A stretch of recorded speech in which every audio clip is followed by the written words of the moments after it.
अरे तू भगवान का अविनाशी अंश है, तेरे को कुछ नहीं चाहिए प्यारे। तू शरीर भाव में स्थित हो गया इसलिए चाहिए, कुछ नहीं चाहिए। जिस दिन जो ठान लेगा वैसे ही होगा। कई वर्ष अन्न नहीं पाया गया। भ्रमण में क्या मिलता, कभी जब कोई पूछता वैसे तो उबली हुई आलू या इतना गुड़, या कभी कोई हफ्ता 10 दिन में दूध थोड़ा दे देता, कोई फर्क नहीं पड़ता। काफी समय तक भगवती भागीरथी के परम पावन दुग्ध का पान करके जैसा इस शरीर को बनाना चाहो 10 दिन केवल कष्ट लगता है। जैसे अन्न छोड़ो तो 10 दिन परेशानी, फलाहार छोड़ दो, केवल जल पे आ जाओ तो 10-15 दिन परेशानी, इसके बाद शरीर उसी में सेट हो जाएगा। वो उतने जल की खुराक में अपने जीवन को चलाने लगेगा। घबराते हो केवल कि ऐसा कैसे चल सकता है, सब सहन करने की कोशिश करो, सब सह लोगे। सच्ची मानिए, ये अच्छे अच्छे पदार्थ खाकर सुविधाजनक जीवन व्यतीत करके वो उच्च कोटि की अध्यात्म की ऊंचाई बहुत कठिन है, बहुत कठिन है। लालसा तो बहुत ऊंची करते हैं, लेकिन आचरण हमारे अगर ठीक नहीं है, हमारी वैसी लालसा के अनुसार साधना नहीं है, वैसे हम चल नहीं रहे, तो कैसे लालसा पूर्ण होगी? समझो पहले। देहूति जैसी पत्नी के लिए 10,000 वर्ष तक करदम जी को तपस्या करनी पड़ी थी। भगवान प्रकट हुए थे तब महाराज आदि सम्राट मनुष्य रूपा से प्रकट हुई देहूति जी, और भगवान कपिल देव जी जैसे पुत्र प्रकट हुए। तपस्या, भजन। बोले जो मंद बुद्धि वाले हैं, अच्छा खाने को मिल रहा है, सुविधाजनक रहने को मिल रहा है, दिन कट रहा है, दिन काटने के लिए मिला है। अरे एक एक मिनट सार्थक करने के लिए, काटने के लिए नहीं। दांती पीस के भजन होता है। देखो हम बताएं तुम्हें अनुभव की बात, 10-5 मिनट भजन में मन लग जाएगा जो अच्छा अभ्यास किए हो। शब्द याद रखो, या हम खाई पी बातें कहते हैं। अगर भजन का अभ्यास अच्छा कर रहे हो तो 10-5 मिनट, बहुत बहुत 20 मिनट घसीट ले। इसके बाद वो संकल्प विकल्प खड़ा करेगा, बेमतलब की बातें सामने, और भजन को रोकने की कोशिश करेगा। चलाओ, एक मंत्र चलाना, दूसरा नहीं चलाना, एक पकड़ लो मंत्र। 20 मिनट के अंतर्गत आप हमारे अनुभव को देख लेना, एकदम दृश्य खड़े करना लगेगा। और ऐसा उल्टा चलेगा ये, बस ऐसे होता है दांती पीस के उसको बार बार लड़ो, बार बार उसको परास्त करो, उसको बार बार परास्त। बेमतलब की बातें, बेमतलब का दृश्य, बेमतलब की घटनाएं उपस्थित करके वो मंत्र को रोकेगा। चलाओ, ये भगवत मार्ग की बात कह रहा हूं। अब 1 घंटा निकालो आप ऐसे युद्ध में, फिर आप खड़े हो आसन से तो ऐसे खिड़की में गर्दन जाएगी। पहले कुछ देख ले, कुछ सुन ले, कुछ, और नहीं है तो ये वो अभ्यास कर ही नहीं सकता जिसके पास मोबाइल है, नहीं कर सकता। क्योंकि जब वो स्थिति आती है ना दांती पीस के इसको जबरदस्ती बस में करने की, पक्का समझो ऐसे ही करना पड़ता है। तो उसको लगता कैसे मारो, तो लगता है इसी मंत्र से मारो, ये तभी वो विचलित होता है। बार बार पसीना आ जाता है, माथे पे नहीं मन पे पसीना आ जाता है, थक जाता है। जब लस्त हो जाए, त्राहिमाम मच जाए, तब और जिद्दी बनकर मंत्र जप करो, अभी बस में हो जाए। नहीं, इस मन को दुलार करना है, मन के अनुसार चलना है, और भजनानंदी की लिस्ट लगानी, लिस्ट यही लगानी ऊपर से। महान भजनानंदी, महान त्यागी संत, सुनना ये चाहते हैं और लड़ नहीं सकते 5 मिनट युद्ध इस मन से। बड़ा विचित्र खेल। तो बोले ये जो मंद प्राज्ञ है, ये निर्णय करने वाली कुछ नहीं, कुछ समय के लिए ये शरीर मिला है, लड़ ले, जीत जाएगा, प्रभु की प्राप्ति कर लेगा। और अगर इसके दुलार में रहे तो मरेगा, जाएगा, छूटेगा शरीर। तू अविनाशी, ये विनाशी, तेरे साथ कभी नहीं रह सकता। जो भजन में प्रधान भाव रखे हुए वही उत्तम भाग्य वाले। श्रीपाद कह रहे मंद प्रज्ञास्त एवात्र मंद भाग्यास्त। अगर मंद बुद्धि तो मंद भाग्य, और तीव्र बुद्धि आप भजन के लिए निकले। भजन जब हम देखा कि शून्य जैसा हो गया मन, न मंत्र पकड़े न नाम पकड़े न कुछ नहीं, बस जिद, वो भी जिद्दी है। अरे तूफान को रोक लेना सहज है, हिमालय को उठा लेना सहज है, लेकिन मन को रोक लेना, ऐसा हमने योग वासिष्ठ में पढ़ा है। अब वो शून्य हो गया, जब जिद की शून्य हो गया, ना मंत्र पकड़ रहा है ना कुछ पकड़े, एकदम खड़े हो गए, पद गायन शुरू किया। आप तेरी जरूरत ही नहीं, जोर जोर से पद गायन। ऐसे थोड़ी इस पर ऐसे थोड़ी चढ़े बैठे रह गए, हर समय 24 घंटे चढ़े बैठे। तब वो धीरे धीरे धीरे फिर हाथ उठा दिया। अब वो जब सहयोग करने लगा तब आनंद आने लगा, और जब आनंद में डूबने लगा तो परिपक्व हो गया। फिर उसको थोड़ी देर बहुत विघ्नकारी, अंदर ही अंदर खत्म, न मंत्र में लग रहा है, न नाम में लग रहा है, न एकदम शून्याकार स्थिति। अब हम चलाना चाह रहे मंत्र, वो बिगड़ेल कुछ नहीं सन, और उसके बिना होगा नहीं कुछ। जैसे हमारे बिना वो कुछ नहीं कर सकता, ऐसे बंधन और मोक्ष का कारण मन ही है। इसको बिल्कुल हमको ठीक करना है, दवा खवानी है, इसको दवा खवा के इसको स्वस्थ करना, तभी हम भगवत प्राप्त होंगे। हमारे बिना ये कुछ नहीं कर सकता, तो इसके बिना भी हम कुछ नहीं कर सकते, क्योंकि यही बंधन और मोक्ष का कारण, इसको ठीक करना ही है। इसलिए लोक चिंता ननो धर्म चिंता न देहगा, श्रीमद वृंदावने राधा कृष्ण भाव भ्रतो मम। श्री वृंदावन में यदि आपको आने को मिला है, सत्संग मिला, धामवास मिल रहा है, अब मन से तुमको निकालनी लोक चिंता ना, नो धर्म चिंता ना देहगा, खाली करो, यही करना है। लोक चिंता नहीं होनी चाहिए, कल क्या होगा, आज का तो काम चल गया, अगला महीना कैसे काम चलेगा, ये अगर चिंता है तो तुम्हें भगवान का भरोसा नहीं है। ये भजन के समय ज्यादा प्रपंच रचेगा, किसका देना है, किसका लेना है, किसने कब 10 साल पहले किसने गाली थी 10 साल पहले, वो सब याद करवाएगा।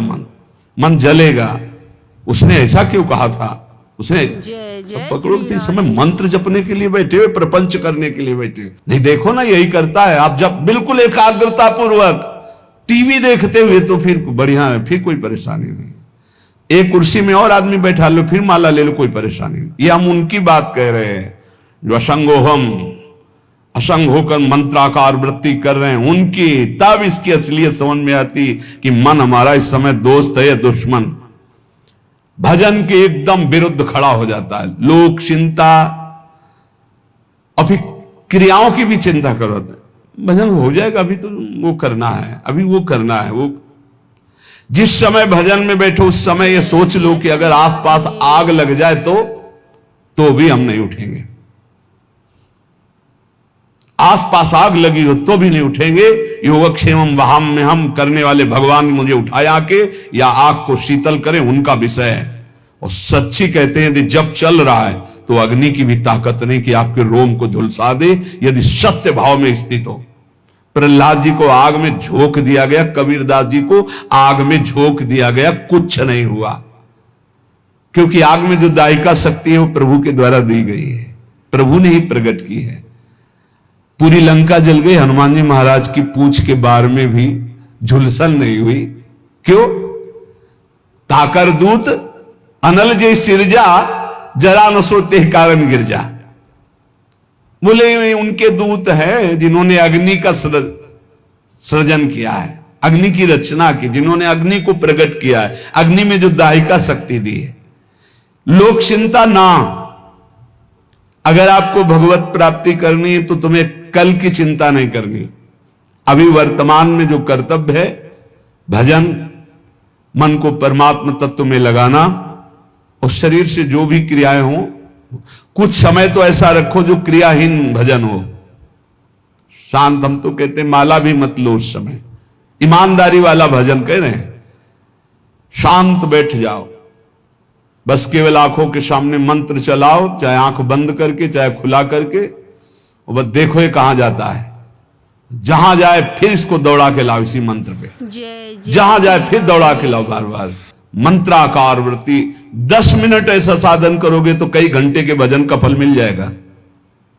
देखते हुए 10 मिनट भजन करोगे तो कई घंटे जप का फल मिल जाएगा। बहुत प्रभाव है मानसिक चिंतन करते हुए मंत्र जपने का। पर उस समय लोक चिंता ना, और ना धर्म चिंता कि अभी हमारा ये कर्तव्य है, उस समय नहीं। और ना देहेगा, अरे बड़ा दर्द हो रहा है, ये दर्द हो रहा है, वो दर्द हो रहा है। तुम्हारे किसी के दर्द तो कभी कभी होता होगा, हमारा दर्द का तो संबंध हो गया है, दर्द से हमारा तो संबंध हो गया है। जैसे तुम्हारा स्वाभाविक कभी बुखार आदि आवे तो शरीर में पीड़ा होती ना, ऐसी हमारे तो रोज बनी रहती है। इसके ऊपर उठे तब कांखना आएगा कि बहुत दर्द हो रहा है, फिर ऐसा आएगा। जितना तुम्हें कांखने पे आता है उतना तो रोज हमें रहता है, उतने का तो अभ्यास है इस शरीर को। उसके ऊपर जब होता है तब पकड़ के चलने की बात आती है। देहगा, और आप सच्ची मानो ऐसी स्थिति में भी गुरु कृपा से, गुरु प्रसाद से जो बैठने की, जो टहलने की, जो चिंतन की दिनचर्या, उस पर कोई फर्क नहीं। वैसे ही देह की भी चिंता नहीं करनी, धर्म की भी चिंता नहीं करनी, लोक की जीवन की भी चिंता नहीं करनी। कूद पड़ो, इस मार्ग में कूद पड़ो, खजाना ही खजाना हाथ में आ जाएगा। श्रीपाद कहते हैं जब कोई ऐसे भजन करता है तब उसके अंदर भावना श्यामा श्याम की जागृत होती है। तब भावोत्सवेन भजताम रसकाम धेनु। संत वाणी, महापुरुषों का प्रत्येक वचन भगवत प्राप्ति के लिए बहुत अमृतमय सहायक है। कह रहे हैं अंधी करोमि भुवनम बधरी करोमि धीरम सचेतनम चेतनताम नयामि कृत्यम न पश्यति नयेन हितम शृणोति धीमान धीतमति न प्रतिसंदधाति। जो व्यक्ति बात बात पे क्रोध करता रहता है वो अपने भजन को छीण कर देता है, उसका भजन फलदायी नहीं हो पाता। अंधी करोमी, वो अंधा हो जाता है और ऐसे बात बोल देता है, ऐसी क्रिया कर देता है, ऐसी चेष्टा करता है, ऐसा संकल्प बना लेता है, उसका भजन क्षीण हो जाता है। जय जय श्री क्रोधी पुरुष का भजन क्षीण हो जाता है, वो भगवत प्राप्ति कराने में समर्थ नहीं होता। अंधी करोमी भुवनम बधरी करोमी, गुरुजन उसे बोले समझावे तो उसको गुस्सा आ जाएगा, वो बहरा हो जाता है, उनकी बात नहीं सुन, वो अंधा हो जाता है, वो चेतन होते हुए जड़ हो जाता है। बस वो मैं ऐसा कर सकता हूं, मैं ऐसा कर दूंगा, वो अपने परम कर्तव्य को भूलकर अहित की बात बोलना लगता है, गाली गलौज करना। इसलिए बुद्धिमान पुरुष को चाहिए, जो भगवत प्राप्ति करना चाहता है, इस क्रोध रूपी शैतान से बचे। ये आ गया तो ना गुरुजनों की बात सुनेगा, ना देखेगा, ना समझेगा, जड़ जैसा हो जाएगा और बहुत गंदी गंदी बातें बोलने लगे, गाली गलौज, अपराध प्रवृत्ति, हिंसा आदि। जो उपासक भगवत प्राप्ति करना चाहता है इस क्रोध से बचे। क्रोध बहुत ही हानिकारक है। ये बहुत अच्छा रहेगा, बहुत पक्के हो जाओगे। जब घर से निकले तो जन्मभूमि से थोड़ा ही निकले थे कि मन ने डरवा दिया, भोजन कहां करोगे, कौन देगा भोजन का। ये तो अभी तो शुरुआत ही हुई, किसने हमारा साथ ही देना बंद कर दिया, बिल्कुल घबराहट पैदा कर दी। कहां रहोगे, कौन तुम्हारा पालन पोषण करेगा, कौन तुम्हारी रक्षा करेगा। इतने प्रश्न उठा दिए पर कदम नहीं रोका, खड़े नहीं हुए, भागे। कहीं कोई जग न जाए, कहीं कोई देख न ले, बस भागते गए और उत्तर देते गए मन को, प्रभु जहां जैसे रखेंगे वैसे रहूंगा, प्रभु भूखे रखेंगे तो भूखा रहूंगा, प्रभु अगर पिटवाएंगे तो पिट लूंगा, प्रभु मरवा डालेंगे तो मर जाऊंगा, कदम पीछे नहीं लौटाऊंगा। पता नहीं पूर्व का कुछ होगा ऐसा। बस वही शब्द पूरे जीवन भर उत्तर देता रहा इस मन को। जब इसने पछाड़ मारने की कोशिश की ता उसको वही उत्तर नहीं, तो कदम आगे बढ़ते चले गए। महासहानि दुखानि सुखान्युन्मादकानि वा। अब कोई दुख नहीं है। क्यों?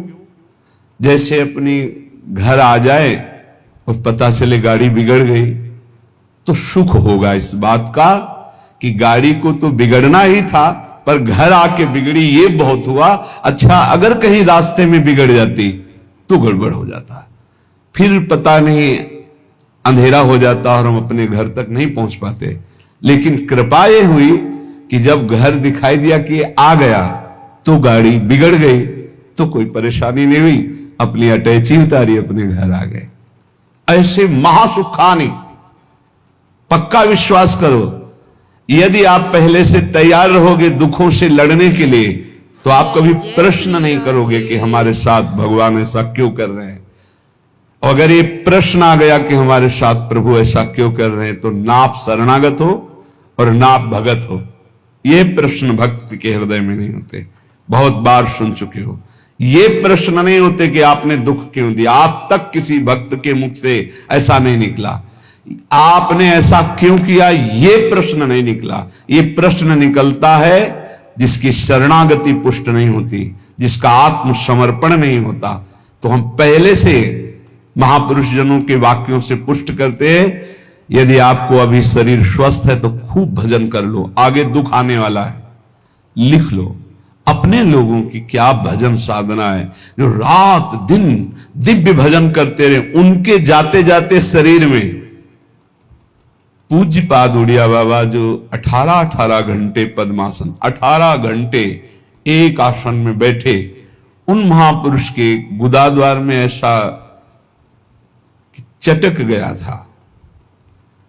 वो जो भी नाम हमें तो याद नहीं है, ये इन नामों में नहीं है जो अभी लिए जाते हैं, गुदा रोग से संबंधित जो बड़ा पीड़ा देने वाला रोग होता है, पर वो होता इन्हीं गुदाद्वार के अंतर्गत, बहुत पीड़ा। पर वो ऐसी स्थिति में भी पद्मासन में अपने आसन में बैठते थे, कोई औषधि प्रयोग नहीं। बोले इसका तो केवल ऑपरेशन होता है, बोले कोई जरूरत नहीं। कई महीने तक पीड़ा देता रहा, फिर गायब हो गया। क्यों? क्योंकि उतना ही प्रारब्ध है। वो जहां अपना कष्ट भुगवा दिया खत्म हो जाएगा, बिना औषधि के खत्म हो जाएगा। हिम्मत रखना। बड़े बड़े महापुरुषों के शरीरों में कष्ट आया है तो पहले से तैयारी कर लो। भला हम कष्ट की तैयारी क्यों कर ले? क्योंकि हमें सुख भोगना है। देखो, जन्मभूमि से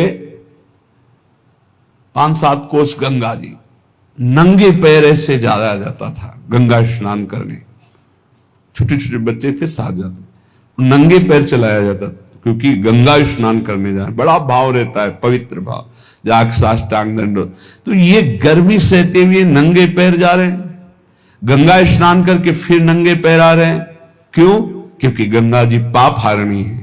पाप नष्ट होगा तो क्या होगा? बोले सुख मिलेगा। सुख की लालसा से इतना कष्ट सह, निर्जला एकादशी रह रहे हैं, एक बूंद पानी नहीं पी रहे, कष्ट सह रहे। ये कष्ट क्यों सह रहे? बोले इससे भगवान की भक्ति मिलेगी, पाप नष्ट होगा, हृदय में शांति सुख मिलेगा, धर्म बनेगा। जानबूझ करके जो कष्ट सहा जाता है, उससे जो जानबूझकर पाप किए गए वो भस्म हो जाते हैं। तो हम पहले से महासहानि दुखानि, भक्ति मार्ग में चलने के लिए पहले से कमर कस लें। हमारा अपमान होगा, हमारे शरीर में असाध्य रोग हो सकता है, हमें कोई भारी संकट विपत्ति घेर सकती है। क्यों? क्या भक्ति मार्ग वाले को ही मिलता है? नहीं, भोगना तो सबको पड़ता है, पर भक्ति मार्ग वाले को तैयारी इसलिए करनी कोई लड़खड़ा के रुक न जाए, उसको इस क्षेत्र को क्रॉस ही करना है। इतना सबको क्रॉस करना पड़ता है। जैसे आगे की यात्रा बड़ी सुखद है, पर 1 किलोमीटर बहुत कष्टप्रद है, तो आप पहले तैयारी कर लीजिए। जल पी करके खा पी के तैयार कर कि अब हमको 1 किलोमीटर कष्ट में व्यतीत करते हुए दौड़ना है, ऐसे जाना होता है इस मार्ग में। तो खा पी के शास्त्रों का स्वाध्याय करके, सत्संग सुन करके, संतों के चरित्र सुनकर हम परिपक्व होते कि ऐसी भीषण कष्ट की अवस्था में भी मुझे भजन करना है। और भाग पड़ो, रुको मत। देखो, अगर इस मार्ग में तुम्हें जीतना है तो एक जिद्दी स्वभाव बनाना होगा। ये हमारे अनुभव की बात है। बड़े महापुरुषों के जीवन दिनचर्या को देखकर उसी का नकल करने की कोशिश की, अनुसरण करने की कोशिश की कि वैसे ही चलना है। कैसी भी परिस्थिति हो, हमारी दिनचर्या नहीं टूटनी चाहिए, बस आप जीत जाओगे। जरा सा कुछ शरीर में होता है तो कहां है वो, दिखाई नहीं, थोड़ा शरीर अस्वस्थ है। ये विषयी पुरुषों का होता है, ये शब्द विषयी पुरुषों का होता है। भगवत पार्षद साधकों का नहीं होता है, साधकों का नहीं होता है। किसी भी परिस्थिति में अगर जान है तो दिनचर्या है, पकड़ो, हमें ले चलो। नहीं ऐसे चलने लायक नहीं, चलो व्हील चेयर में बैठा लो, ले चलो, ये हमारा टाइम है चलने का, चलाओ। बिल्कुल जिद्दी स्वभाव, किसी की ना सुनना, अपनी दिनचर्या को भगवान मान करके चलना, बस जीत जाओगे, जीत जाओगे। कोई भी परिस्थिति परास्त नहीं कर सकती, कोई भी परिस्थिति। केवल आप बल रखो अंदर भगवान का, और अपनी दिनचर्या को प्रमाद स्थिति में मत देखो। नहीं, ये तो बहुत बड़ी हानि हो जाएगी, मेरे मन को ये प्रमाद करने की आदत बन जाएगी, ऐसा नहीं होगा। हमने बड़े महापुरुषों को देखा है, दिनचर्या भगवान का स्वरूप। कैसी भी परिस्थिति में यदि दिनचर्या को आपने टालना नहीं सीखा तो जीत जाओगे। हम जहां खड़े होते हैं वहीं खड़े होंगे, जिस टाइम खड़े होते हैं उसी टाइम खड़े होंगे, जिस टाइम बैठना उसी टाइम बैठेंगे, जिस टाइम लेटना उसी टाइम लेटेंगे। हर काम घड़ी से होता है, 1 मिनट का अंतर कभी नहीं, तो ऐसे नहीं। लड़ना सीखो, हारना नहीं। बड़ी भीषण गर्मी है, पहली बार सृष्टि में गर्मी पड़ रही है। ये गर्मी कटती थी काशी के घाटों में, जहां नीचे पत्थरों से लपट उठती थी। पीने के लिए बिस्लरी नहीं, गंगा जल, जो ऊपरी तह में गंगा जल खौलता हुआ ऐसा गर्म दिखाई दे। गंगा जल के 2 स्वरूप होते हैं, जैसे सर्दी में ऊपर एकदम ठंडा, नीचे इतना डुबकी लगाओ तो गर्म। अब गर्मी में है ऊपर गर्म, नीचे ठंडा। वो हम लोग वहां रहे तो पूरी प्रक्रियाएं सब पता है। दिन में पंडों की छतुरी और रात में ऐसे बस वही मार्किन जो पहने वही बिछा ले, आग, पसीना पसीना पसीना। ठीक 2 बजे वो दुप दुप वाली घड़ी छोटी, बस सूर्यदिन सर्या जल लिए विश्वनाथ। अपने जीवन को ऐसा बना लो मजबूत, कोई भी रोग दोष दुख विपत्ति संकट प्रभु के चिंतन से ना हटा पावे। वो देखते हैं, प्रभु देखते हैं मेरे लिए कितना समर्पण है, मेरे लिए अब तो कष्ट है ऐसा। आप आराम से शयन करना सीखे अगर, तो आप साधक नहीं हैं। आज तक कभी चलो सोया जाए ऐसा दिमाग में रख के नहीं लेटा गया है। करवट लिए बैठो, मंत्राकार वृत्ति, सीधे लेटे मंत्राकार वृत्ति। अब जब आ गई नींद आ गई, अपने समय से फिर उठ गए। हम सोने के लिए नहीं लेटते, हम लेटकर भी भजन करते हैं, भजन के लिए लेटते हैं। हम इसलिए बता रहे हैं कि इसको पकड़ो, यही तुम्हारी लड़ाई है। जब तुम खाली लेटोगे सोने के लिए तो काम वेदना और नाना प्रकार के विषय चिंतन उस समय हावी होंगे, और जब तुम भजन करते हुए भजन की वृत्ति में लेटोगे तो लेटे लेटे मंत्र सुन रहे हो, भजन कर रहे, कब सो गए आपको पता नहीं चला, निर्विकार स्थिति में। और जब जगोगे तो निर्विकार स्थिति में, और ऐसी स्थिति में जब स्वप्न आएंगे तो निर्विकार भजन वाले महापुरुषों का सानिध्य, भगवत प्रेमी संतों का संग। कैसे तुम्हें बताएं, एक से एक कोई दिन ऐसा नहीं जिस दिन एक से एक महापुरुषों का मिलन ना हो, एक से एक महापुरुषों का मिलन। क्यों? भगवान सब रूपों में है, उन्हीं की शरण में, उन्हीं का निरंतर चिंतन है, तो वो अपने भक्त का मनोरंजन करते हैं। भक्तों का मनोरंजन किससे होता है? भगवान से। भक्त जन मनोरंजन भगवान का नाम। तो कैसे मनोरंजन? जैसे आदमी थक जाता है तो बोले अभी लगाओ थोड़ी देर देखे, तो भक्त को विश्राम देने के लिए भगवान क्या करते? स्वप्न में अपनी दिव्य लीलाएं, कभी किसी भक्त का सानिध्य, कभी वो जगह परमानंद में डूब रहा है, आज तो हमें कबीरदास जी के दर्शन हुए, आज तो हमें महापुरुष के, आज राधा बाबा के एकदम आनंद मगन, आज तो प्रभु देखो कैसी लीला दिखाई, बड़े बड़े दिव्य भाव। कब? जब शयन करने के लिए शयन नहीं कर रहे, भजन करते हुए शयन कर रहे। जितना हमारा समय है लेटने का, बस उतना ही समय है, उसके अलावा नहीं। थक गए होगे आप, लेट जाओ। आसपास जैसे सेवा में जो रहते हैं, हाँ हाँ ठीक लेट जाएंगे, अभी 35 मिनट है लेटने वाले समय को, फिर खड़े हुए 4 कदम चल के आए, फिर बैठ गए, आप पूरा हो जाओ, आप बिल्कुल समय हो गया। कांटे पे समय आया लेट गए, कांटे पे समय आया उठ गए। इससे आपको वो पावर मिलेगा जो आपको परास्त नहीं कर सकता। जब साधक के सुनते हैं कि थोड़ा स्वास्थ्य आज अनुपस्थित इसलिए रहे, साधक का मतलब होता है कि उठ के चल ना पावे तो ए भाई हाथ जोड़ो 2 जनों से, हमको उठा के वहां ले चलो। उपस्थिति अनिवार्य है, हम वहां उपस्थित रहेंगे, हमारा इस समय उपस्थित रहने का है। बैठ नहीं पाएंगे तो सीढ़ी में लेट के सुनेंगे, लेकिन हम वहां उपस्थित रहेंगे। ऐसा जब जिद्दी स्वभाव होता है, तब माया मां की तरह दुलार करती, कहती निकल जाओ। तो महासहानि दुखानि, ऐसे किसी के विषय में अगर जानना है तो या तो सोई जाने जे देव जनाई, और या हर समय रात दिन उनके साथ रहो तो जान सकते हो। बाहर ही नहीं, बाहर से तो आप केवल कुछ समय के दृश्य को देखोगे, अपनी बुद्धि के तराजू में तोलोगे तो तुम्हारी बुद्धि कितनी है वो तुम हरी जाने। महासहानि दुखानि, ये शब्द बहुत अमृत है। यदि ऊपर उठना है तो इस शब्द को गले लगाना पड़ेगा। भगवत मार्ग में चलना है तो इस शब्द को गले लगाना पड़ेगा, महासहानि दुखानि।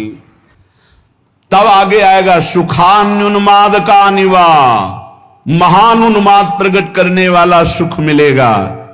फिर वृंदावन दृढ़ प्रीति, प्रिया प्रीतम से, वृंदावन से, नाम से दृढ़ प्रीति प्रकट हो जाएगी। खत्म संसार चक्र। श्रीमद वृंदाटवी कुंज पुंजे नित्य विहारिणौ, गौर श्याम महाश्चर्य किशोरौ मम जीवनौ। श्री वृंदावन के निकुंजों में जो नित्य विहार करने वाली गौर श्याम महाश्चर्य में जोड़ी है, यही मेरा जीवन है, यही मेरा सर्वस्व है।